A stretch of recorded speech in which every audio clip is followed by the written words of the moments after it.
quiero hacer un par de mensajes. El primero es recordarles, pedirles que hagamos las intervenciones en el foro de discusión de manera temprana. Vean que ya tenemos en el foro varias discusiones interesantes, y hay opiniones.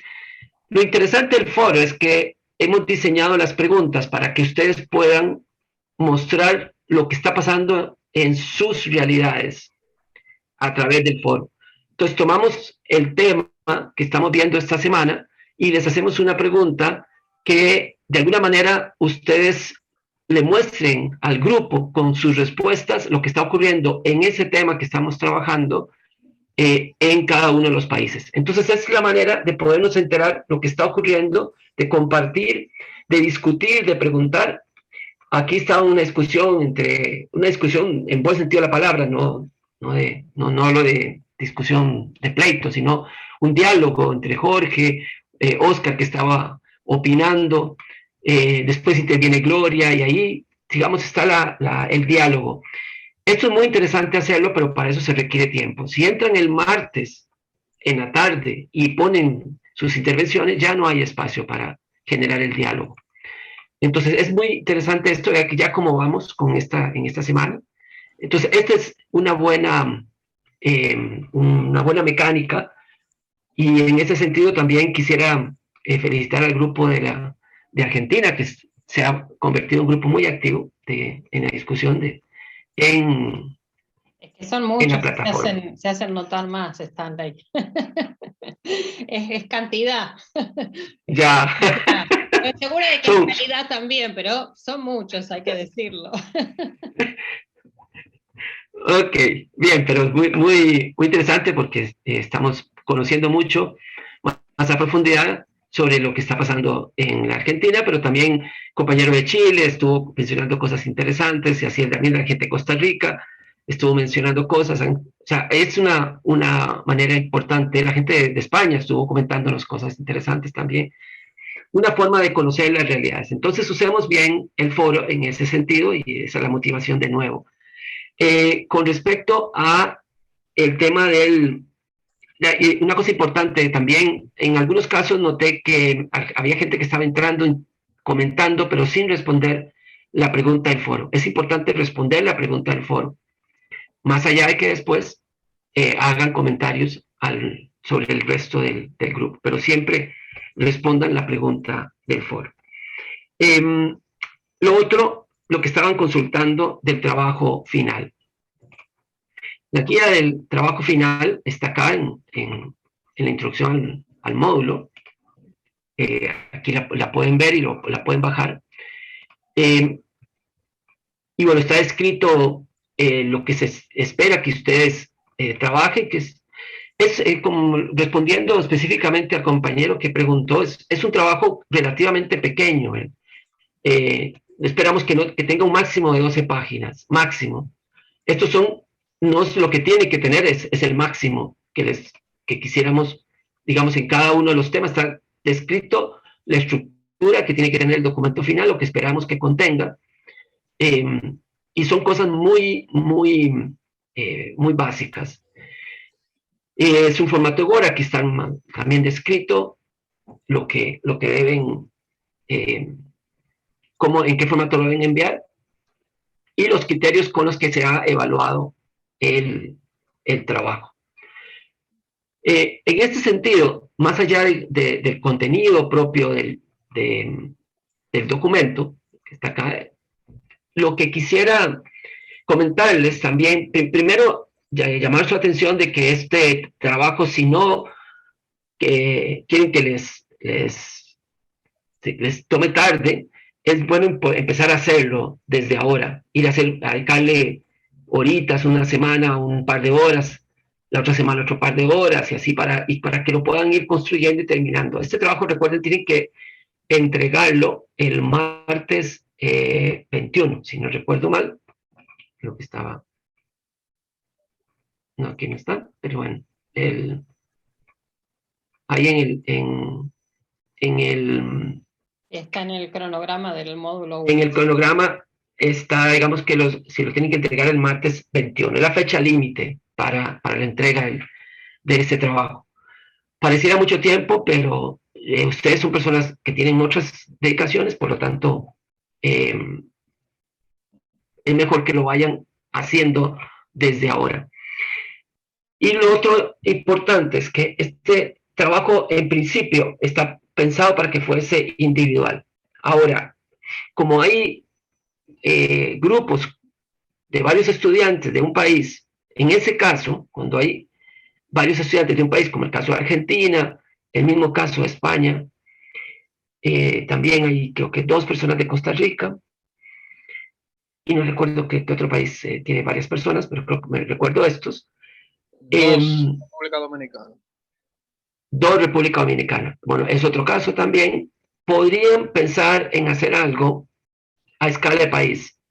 La gente de Argentina estuvo ahí dialogando, yo participé con algunas opiniones sobre ese diálogo, y puede ser interesante, por ejemplo, producir un borrador, digamos, un primer planteamiento de un estándar y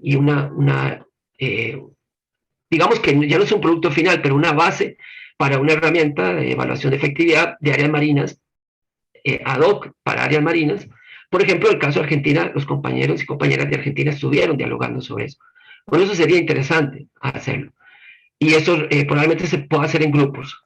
Lo que significa es, lo que tendrían que hacer para esto es que sí tendrían que decidirlo rápidamente y comunicarlo. Mandar un mensajito, igual por la plataforma, o en este caso también por correo electrónico, no por el chat del WhatsApp, sino un correo electrónico, o mejor por la plataforma, en donde diga el grupo compuesto por tales estudiantes, queremos hacer el trabajo, pero a escala tal, escala de país, o escala de una región del país, o escala de un conjunto de áreas marinas protegidas, queremos hacer el trabajo a esa escala. Y yo les respondo, digamos, aceptando o discutiendo un poquito la cuestión de cómo lo van a hacer, o alguna cosa así, pero tendríamos que tomar esa decisión rápida para que ustedes ya puedan organizarse y trabajar en ese sentido. Entonces, esto era lo que quería mencionarles, que está abierta esa posibilidad para el trabajo final, bueno, para el trabajo de este módulo, y seguiría el resto. Trabajarían este módulo así, el módulo siguiente, la segunda parte, ya la medición, perdón, la herramienta de medición. El tercero, que sería el tercer trabajo, que es el trabajo final del curso, ese probablemente sí lo tendrían que hacer de manera individual, pero tendrían una herramienta general, y que podrían hacer es aplicarla en su área donde están trabajando, o en otra área protegida. Eso ya sí sería de manera individual. Pero la construcción del estándar podría ser grupal. Eso el trabajo del módulo 1 y el trabajo del módulo 2 podrían ser grupales, aun cuando el trabajo final sea individual. ¿Sobre esto hay alguna consulta? Yo te hice una consulta en el chat, que si tenemos dudas durante el desarrollo del trabajo, ¿cómo prefieren que nos acerquemos a los docentes para consultar? Así no molestamos a todos. Primero, el viernes 17 hay una sesión de tutorial opcional, que digamos, no es obligatoria, pero es como un espacio para que los que quieran puedan venir y decir, bueno, estamos haciendo esto, tenemos estas dudas. Entonces, ese es un espacio que puede funcionar. El otro espacio es que a partir de la tercera semana vamos a tener el foro, va a estar disponible solo para eso, para dudas de ese tipo. Entonces, ya no va a haber foro de discusión. El foro de discusión lo tenemos la primera y esta semana. Ya la próxima semana no hay foro de discusión, de hecho tampoco hay lecturas, entonces no hay tampoco examen de comprobación. O sea, la idea es que esas 2 semanas siguientes del curso se enfoquen en sacar el trabajo final. Entonces, los foros estarán disponibles para eso, la actividad sincrónica estará disponible para eso. Pero el trabajo no es mucho lo que tienen que escribir o hacer. Lo que tal vez sí les demande es pensar, analizar, y tal vez estudiar o reestudiar los documentos de bibliografía. Jorge. Salía una duda respecto al trabajo final, cuando apliquemos el estándar a la área protegida donde estás trabajando, o de las áreas protegidas de tu país, ¿necesitamos que esas áreas protegidas estén gestionadas? Porque la mayoría de las que estoy trabajando yo estamos solamente en etapa de planificación. Me pasa lo mismo, no está implementada en mi área marina protegida. Bueno, es una pregunta interesante, porque lo que va a ocurrir es que les va a salir, o sea, ya podemos decir que va a salir todo muy bajo, porque no están, no hay procesos de implementación, ¿verdad? Sí, yo sugeriría que para que realmente pongan a prueba el estándar y que sea, digamos, de más utilidad, lo pudieran hacer en un área que efectivamente esté siendo gestionada. Lo contrario le va a servir como una línea de base, pero ya como que sabemos por dónde va a andar el resultado, ¿no? Y no estoy muy seguro si les va a funcionar la prueba piloto, digamos. Entonces, mi sugerencia es que ojalá lo pudieran hacer en una área que esté gestionada. Pero si no lo pueden hacer así, o sea, si eso tiene implicaciones importantes para ustedes, lo hacemos en el área que no está gestionada. Yo tengo una duda, Israel, de República Dominicana.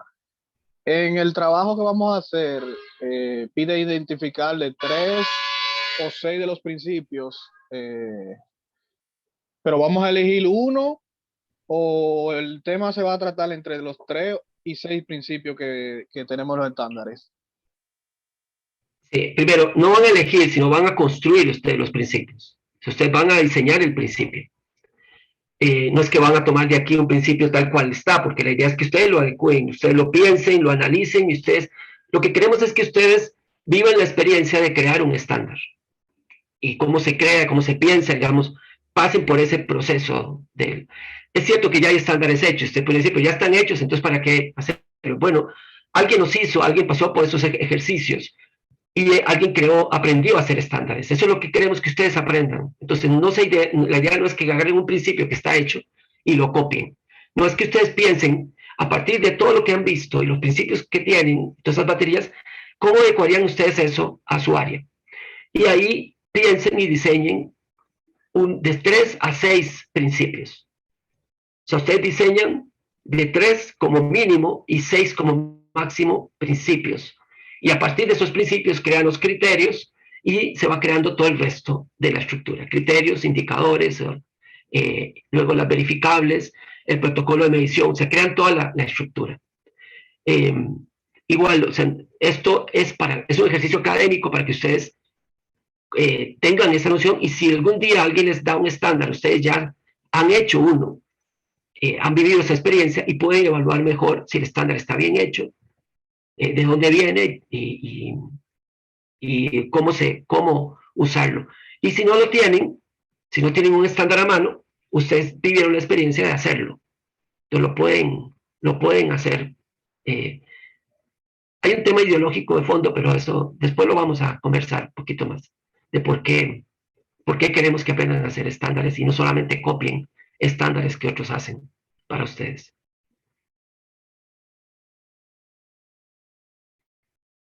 ¿Listo? ¿Estamos?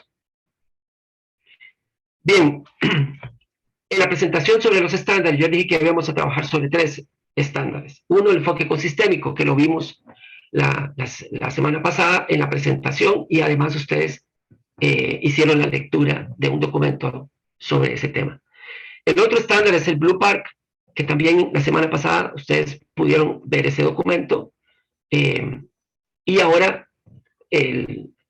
abordaremos en esta sesión de hoy más a profundidad lo que establece o plantea el Blue Park. Esto lo haremos de la mano de Andrea Barrero, y vamos a ver un ejemplo, un caso de ejemplo, y agradecemos mucho a los compañeros y compañeras de Cuba que van a compartir con ustedes ese caso, y que han sacado su tiempo, han preparado la presentación, al igual que la semana pasada lo hizo la gente de Chile. Entonces le paso el micrófono a Andrea para que ella nos guíe en esta parte de conocer más a profundidad el estándar Blue Pact.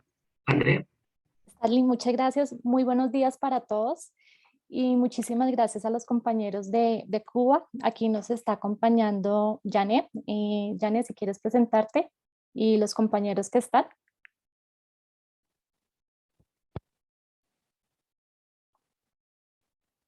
Janet, ¿me escuchas? Hola, sí, la escucho. ¿Y usted a mí? Sí, ya.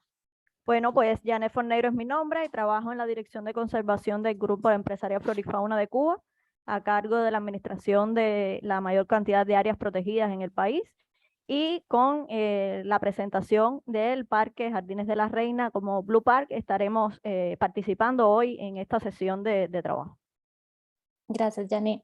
Y tenemos unos compañeros de Cuba.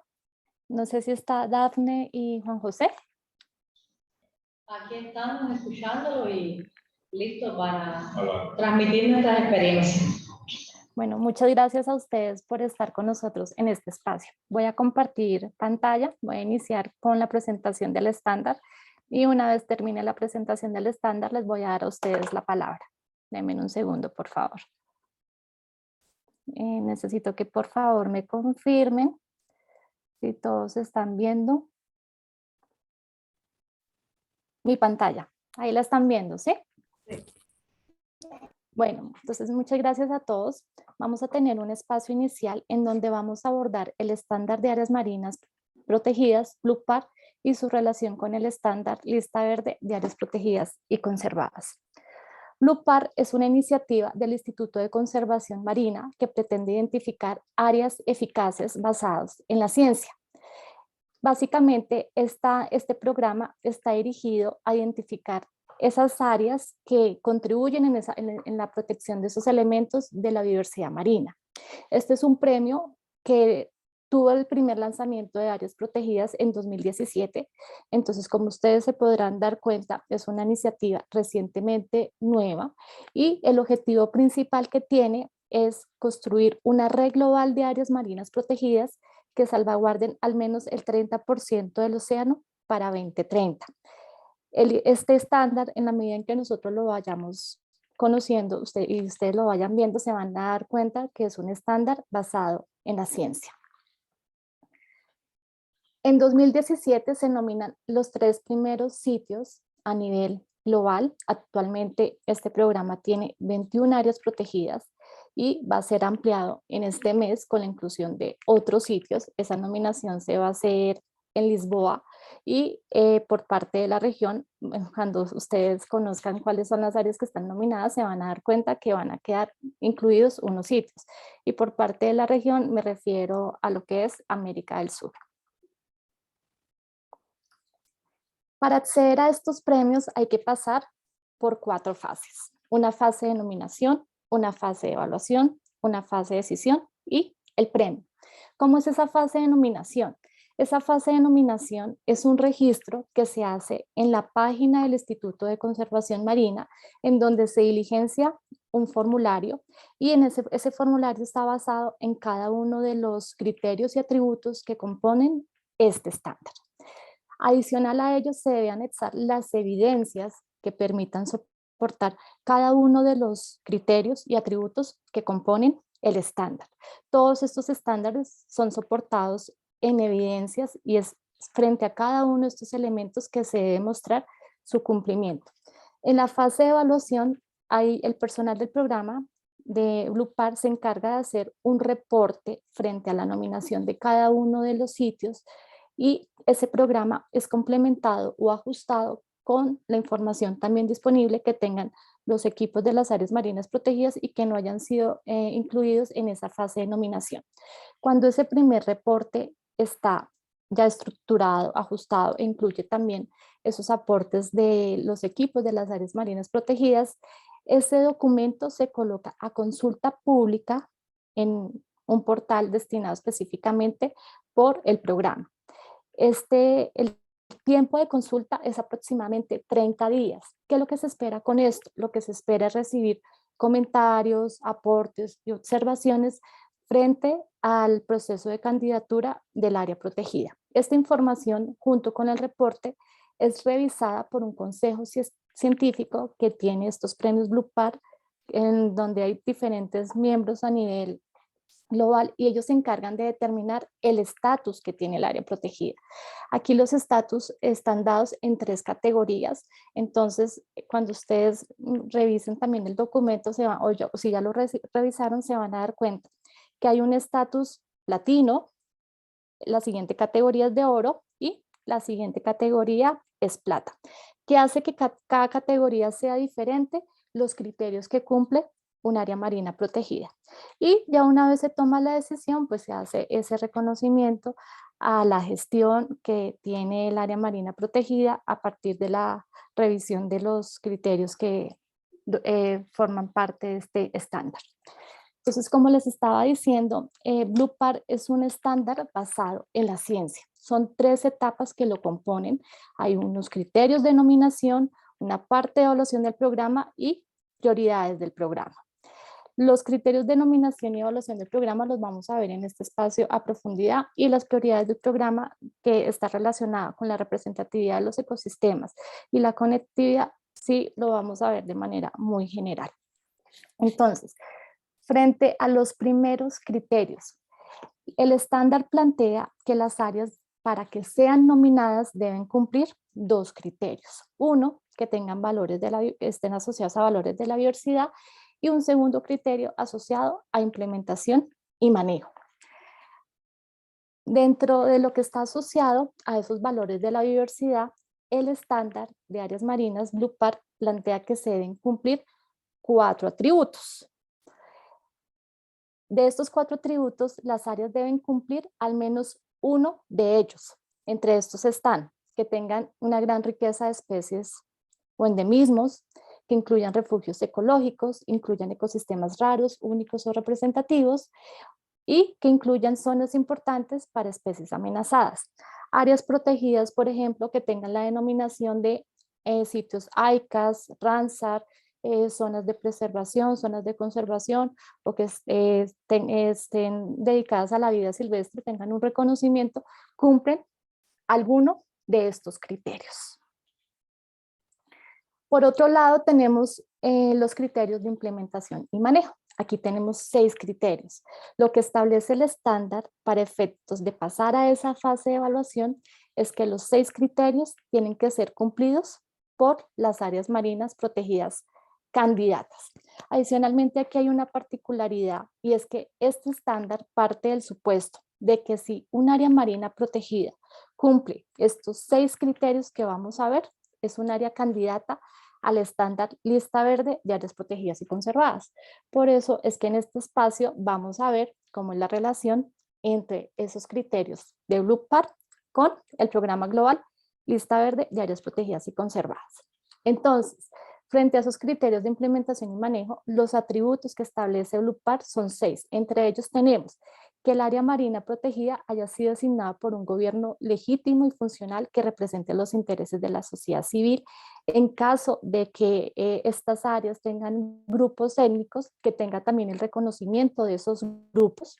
Un segundo atributo está relacionado a mejorar el valor de esos elementos fundamentales por los cuales fue creado el sitio, que tenga una designación permanente, que cuente con un plan de gestión actualizado. Aquí se plantea que sea al menos para los últimos 15 años, que implemente esa reglamentación de usos que ha sido definida dentro del componente de ordenamiento de sus instrumentos de planificación y que cuente con un recurso humano y financiero. Entonces, con el cumplimiento de estos 6 atributos, un área es candidata al estándar lista verde. Y vamos a ver un poco del estándar, aunque en la sesión siguiente Paula lo va a abordar en gran profundidad. El estándar lista verde, a diferencia del programa Blue Par, surgió en 2012. En 2012 empezamos a trabajar en este programa global con la vinculación inicial de 7 países en la fase piloto, y dentro de esos 7 países, por parte de América Latina, estuvo Colombia, y tenemos aquí también unos participantes donde estuvo España participando en esa fase piloto. ¿Cómo fue este proceso de construcción del estándar? Y creo que es importante también contarles a ustedes, yo tuve la oportunidad de estar en ese espacio, y lo que se hizo inicialmente fue revisar también todas las metodologías de efectividad del manejo, tener discusiones con grupos de expertos a nivel mundial, con el propósito de identificar cuáles eran esos componentes, criterios, indicadores y demás que iban a componer este estándar. Este estándar implicó un camino largo, porque aquí tenemos 2 fases, una fase piloto y una fase de implementación, y esa fase piloto redundó en la primera lista verde de áreas protegidas en 2014, en donde se establecieron unos primeros criterios, pero que esos criterios y los indicadores que estaban asociados a esto fueron validados en campo con la aplicación que se hizo con esas primeras áreas protegidas que forman parte de esa lista verde. El propósito de este estándar es ser una norma global, coherente para la identificación de la gestión exitosa de las áreas protegidas. Al ser una norma global, quiere decir que sus elementos están definidos para todas las áreas protegidas. Realmente esto es un reto, ver que en un estándar se puedan leer tanto áreas protegidas como conservadas. Y en últimas, lo que se pretende con este programa es aumentar el número de áreas protegidas y conservadas que arrojan resultados exitosos de conservación a través de una gobernanza y una gestión eficaz y equitativa.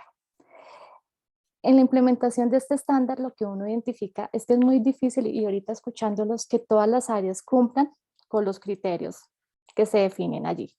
Inclusive en el caso de Colombia, que venimos trabajando desde 2011, no todas las áreas que están en este momento dentro de la lista cumplen esos indicadores, y por ello es que hay que empezar a adoptar medidas que permitan el cumplimiento de esos indicadores.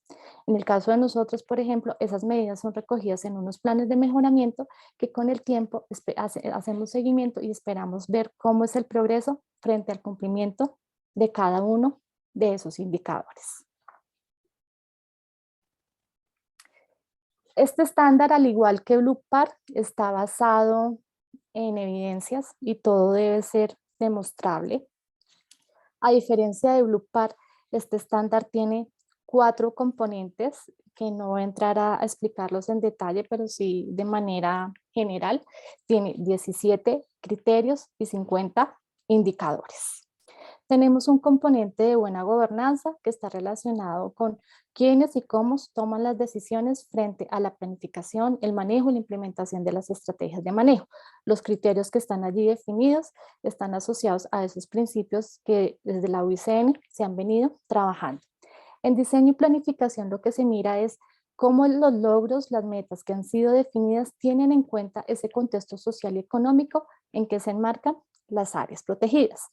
En manejo efectivo, aquí lo que se mira es la gestión eficaz para el cumplimiento de esos objetivos asociados a la disponibilidad del recurso humano, físico, financiero, cómo el contexto social y económico incide en la implementación de esas estrategias, y tenemos aquí un criterio muy particular y es muy especial, que es medir el éxito, y nos prepara para el último componente, resultados exitosos en la conservación.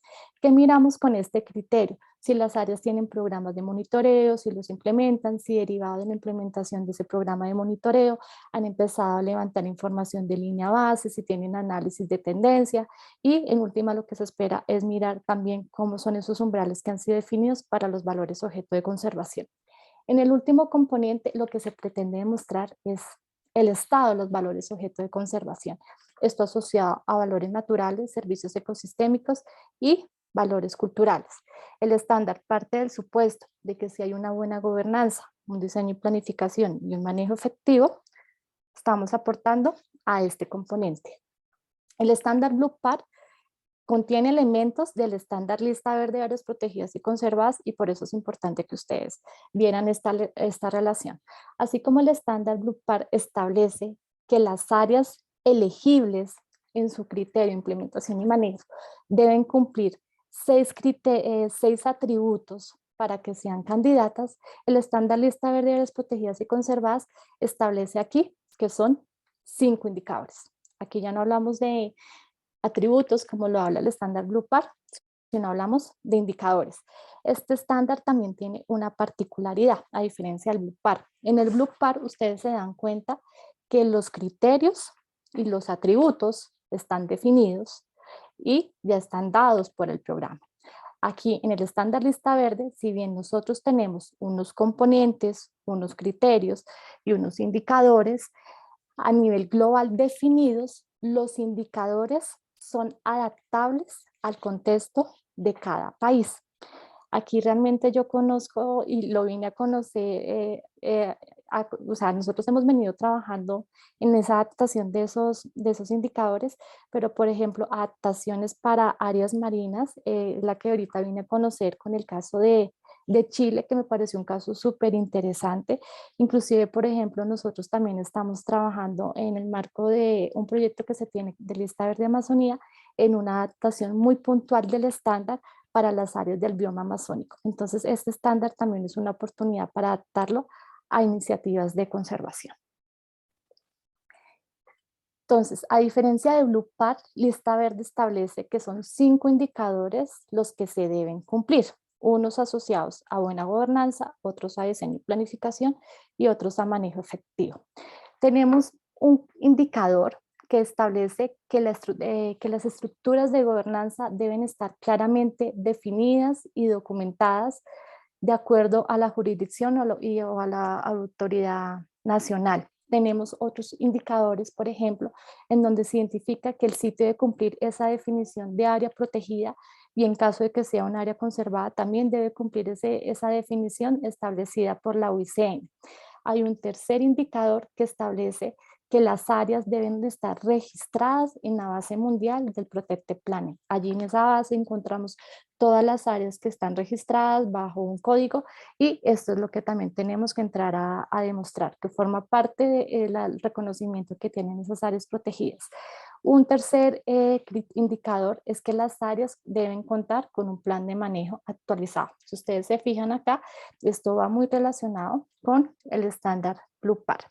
Y tenemos el último indicador asociado al criterio de hacer cumplir las leyes y reglamentos de manera eficaz y justa en el componente de manejo efectivo, en donde el indicador nos establece que las leyes y reglamentos sobre el uso se encuentran a disposición de la sociedad. Entonces, las áreas Blue PAR son áreas candidatas al estándar en la medida en que sus 6 atributos están asociados también a estos 5 indicadores del estándar lista verde.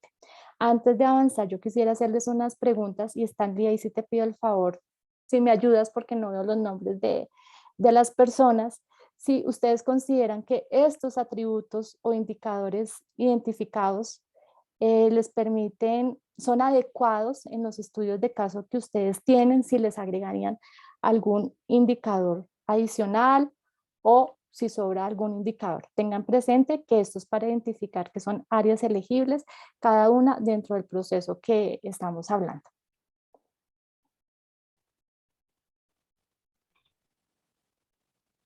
¿Es abierta la pregunta o quieres dirigirla Sí, está abierta, sino que no veo los participantes. Entonces, si me puedes ayudar ahí.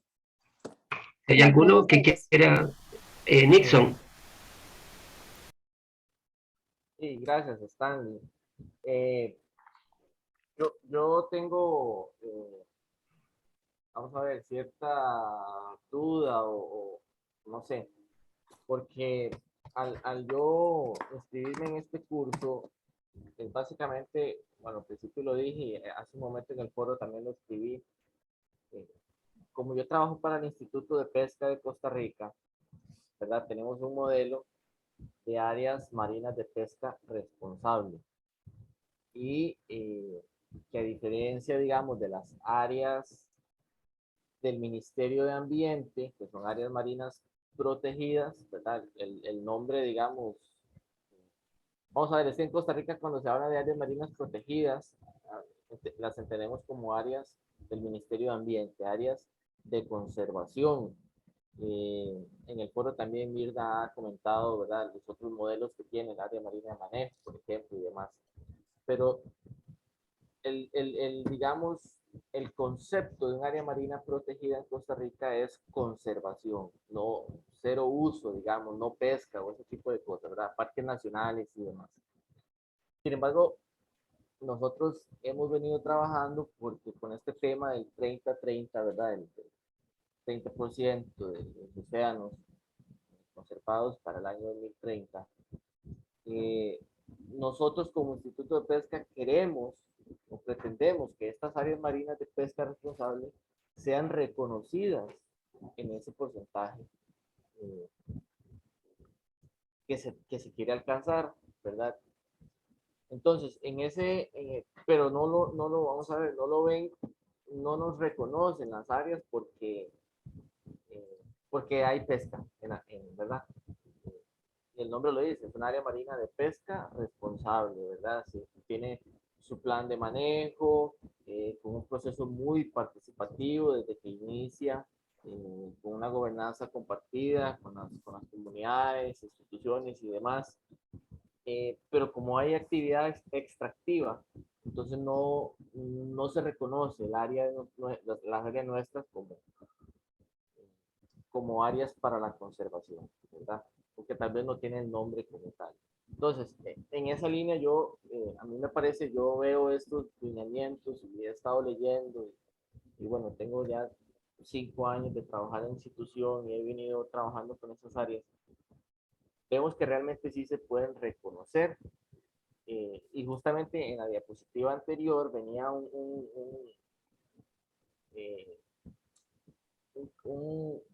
modelo y dice que nosotros creemos que nuestras áreas, no sé, Stanley tal vez que conozca más, creemos que las áreas de pesca aquí en Costa Rica pueden reconocerse como una OMEC, como otra medida de conservación. Entonces, me gustaría, ¿verdad?, poder ahondar más en este tema y por qué no poder postular alguna de nuestras áreas a este estándar de Blue Park. Pero como les digo, no sé si yo creería que sí, ¿verdad? Desde mi visión y con lo que he trabajado con FAO y demás, yo tengo el concepto de que las áreas marinas de pesca responsable pueden ser incluidas para este criterio del 30-30. Pero no sé si de verdad la pesca efectivamente no entra o sí podría entrar. Quisiera que me aclare un poco ese tema. Gracias. Bueno, Nixon, frente a tu inquietud, dentro del estándar, tanto Blue Park y lista verde se contempla cómo son los usos permitidos. Inclusive ahorita lo vamos a ver en este criterio, en un siguiente criterio que está asociado a la regulación. Lo que pretende identificar especialmente Blue Park es si hay un uso, pero qué medidas se están tomando frente a esto, qué tan eficaz estamos siendo dentro de las áreas. Por ejemplo, en el caso de Colombia, nosotros tenemos áreas de preservación estricta, pero tenemos áreas de uso, áreas en donde hay extracción del recurso, pero todo esto en el marco de acuerdos de uso que se han establecido con los actores allí relacionados. Entonces, esto muy asociado a la categoría de manejo que también tenga cada área protegida. Inclusive el estándar lista verde, si te fijas, no solamente es el estándar de áreas protegidas, sino también conservadas. Y en este conservadas, pues valga la redundancia, están esas áreas que no son protegidas, pero que tienen también unos esquemas de gobernanza, que han definido el logro hacia unos objetivos de conservación. Entonces, están todas las áreas protegidas. Nosotros en este momento estamos trabajando con un área conservada, es la primera vez que estamos haciendo esto en la aplicación del estándar y esto también nos ha llevado a hacer reflexiones frente a lo que es en este momento el estándar como tal. No necesariamente, a diferencia de un área protegida, se cumplen el 100% de sus indicadores, sino lo que hemos encontrado y las discusiones que hemos tenido con UICN es que más o menos en las áreas conservadas se cumple cerca del 50% de los indicadores, pero es algo que por primera vez estamos trabajando en este tipo de aplicaciones con estas áreas protegidas. Espero ahí haber aclarado tu duda. Sí, muchas gracias. Andrea. Yo quería hacer ¿Sí? un comentario en relación a lo de Nixon, si es posible. Sí, y voy a darle ahorita la palabra a Stanley que creo que quiere decir algo. Nada más, habría que revisar por qué Nixon tiene esa opinión, pero las AMUN, las áreas marinas de uso múltiple, en Costa Rica permiten un uso directo, digamos, pesca y eso. Entonces, sí hay áreas marinas con categoría de uso en Costa Rica. Solo quería mencionar eso y bueno, y el país entiendo que Costa Rica está en un proceso para definir criterios para la SOMEC y yo considero que estas áreas que menciona Nixon son efectivamente OMEC. Solo quería mencionar eso. Gracias, Stanley. ¿Tenía otra persona que estaba pidiendo la palabra? Sí, Guillermo. Guillermo. Guillermo Figuera. Sí, sobre lo que comentaba Nixon, en realidad quería, y esto de los usos permitidos, en el caso de la provincia de Chubut, hemos tenido ejemplos donde a partir de planes de manejo desarrollados para áreas costero-marinas, no solamente marinas, principalmente costero-marinas, en esos procesos se han desarrollado tareas con áreas vinculadas a pesca, tanto organismos como a los privados, pero es una pesca no artesanal, sino una pesca industrializada y se logró a través de esos procesos de gestión encontrar que había que trabajar en cuestiones de manejo, pero no impidiendo el uso, digamos, o la pesca, sino que al evaluar las especies emblemáticas de un área protegida costera marina que tenía tránsito hacia esos sectores costeros, se evaluó cómo adaptar la pesca industrializada en el tránsito y se tomaron decisiones de gestión a nivel provincial que fueron muy importantes. Y después de ahí surgió la necesidad de crear un área marina protegida asociada a ese sector costero. Entonces como que nosotros hicimos en el caso de Chubut un proceso inverso porque las áreas protegidas iniciaron desde un sector costero con una visitación turística desde hace muchos años atrás y después se fue encontrando que había una problemática con la pesca industrializada pero en ningún momento se la prohibió, solamente que permitió esta nueva información de gestión, tomar decisiones de nuevas rutas o de sectores donde no afectarían a la fauna local. Eso para comentario, si es posible que le ayude a Nixon a entender que puede haber otro camino. ¿Sí? Andrea está Marina y después Silvia en la mano, en el orden. Listo, Stanley. Entonces, Marina. Sí, gracias. Yo quería consultarles si existe como un proceso iterativo para estos estándares. Entonces, si son fijos en el tiempo o si, al igual que proponen que la gestión sea adaptativa para las áreas marinas protegidas, la definición del estándar también es adaptativa en función de lo que presentan o las nominaciones de las áreas marinas y entonces, como al evaluar esas áreas pueden ver si el estándar necesita una revisión periódica o no. Bueno, Marina, aquí tenemos dos estándares, ¿no? Uno que es el Blue Park, que es un estándar basado en la ciencia, y el otro que es estándar Lista Verde de Áreas Protegidas y Conservadas de la OICN. Frente a Blue Park, los criterios y los atributos que los componen están ya definidos para las áreas marinas protegidas. Lo que pasa es que el nivel de cumplimiento frente a algunos de esos criterios no va a ser al 100%, sino de pronto va a ser inferior y este estándar lo que pretende también es identificar qué medidas de manejo se deben adoptar para llegar al cumplimiento de esos indicadores. El estándar Lista Verde es un proceso totalmente diferente, de todos modos en la siguiente sesión lo van a ver. El estándar Lista Verde está compuesto, y lo reitero nuevamente para que lo tengan presente, por componentes, criterios, indicadores y verificables. Todos estos elementos están definidos a nivel global. Sin embargo, como tú lo mencionas, hay unas particularidades que uno tiene en el manejo.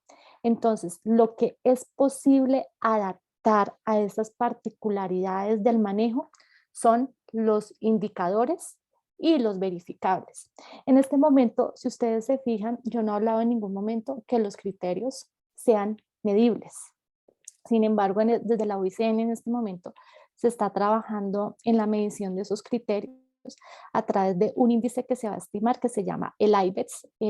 Ahorita se van a hacer unas aplicaciones piloto, pero lo que es adaptable al contexto de cada país son tanto indicadores como verificables.